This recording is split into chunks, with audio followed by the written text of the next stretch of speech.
সিকিমের নামচিতে নির্মীয়মান টানেলে ধস, এই ধসের জেরে 11 জন শ্রমিকের মৃত্যু হয়েছে। এখনো পর্যন্ত 16 জন আটকে থাকার আশঙ্কা করা হচ্ছে। अहिले त टाइम चाहिँ 8 बज्यो साथीहरू। एउटा मेसिन त आएछ, आउनु त सानो त हो। अहिले त टाइम लाउँछ होला नि सफा गर्नु। খুব পরাবড় ভক্কর তো আগে হয়েছে। জলপাইগুড়ি ডিস্ট্রিক্টের 9 জন অ্যাফেক্টেড আছেন।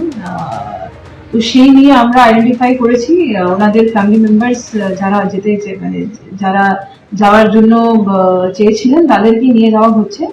আর ডিস্ট্রিক্ট অ্যাডমিনিস্ট্রেশন থেকে একজন এডিএম র্যাঙ্ক অফিসার আর আমাদের একজন ডিএসপি এখানে পৌঁছে গেছেন সেই কোঅর্ডিনেট করার জন্য। যা হেল্প লাগবে আমরা ফ্যামিলি মেম্বার্সকে দেব। আমাদের নর্থ বেঙ্গলের আইজি স্যারও এখানে পৌঁছে গেছেন, তিনি সবগুলো কোঅর্ডিনেট করছেন। 6 জন আছেন মেটেলির আর 3 জন আছেন নাঙ্গাকাটা। এদের নাম জানা গেছে কি এখন? নাম কিছু আছে আমাদের কাছে, সেটা আমরা কনফার্ম করছি, ভেরিফাই করেছে, ওদেরকে বলা হচ্ছে। রেস্কিউ এফোর্টস এখন চলছে। আমরা যখনই আমাদের কাছে কিছু খবর আসে আমরা।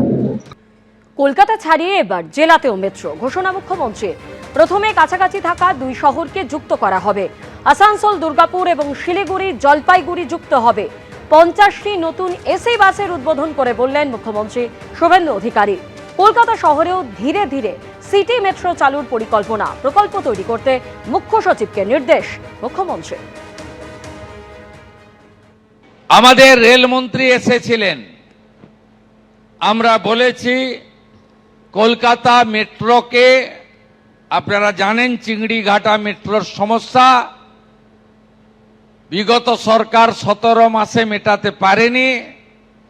বর্তমান সরকার, ডবল ইঞ্জিন সরকার 17 দিনে মিটিয়ে দিয়েছে এবং কলকাতা মেট্রো জোকা থেকে এয়ারপোর্ট সংযুক্তিকরণের পথে অনেকটা এগিয়ে গেছে।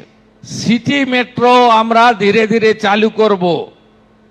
আমি মাননীয় মুখ্য সচিবকে বলবো ওয়ার্ল্ড ব্যাংক বা এডিবিআই বা হাটকো এদের সাথে নিয়ে প্রজেক্ট রেডি করার ব্যবস্থা করতে। আমরা দুটো পাশাপাশি থাকা বড় শহরকে প্রথমে যুক্ত করতে চাই, একটা দুর্গাপুর আসানসোল, আরেকটা শিলিগুড়ি জলপাইগুড়ি। এর বাইরেও পশ্চিমবঙ্গ 17তম রাজ্য হিসেবে ওয়াটার মেট্রোতে যুক্ত হচ্ছে। এবিপি আনন্দ, এগিয়ে থাকে, এগিয়ে রাখে।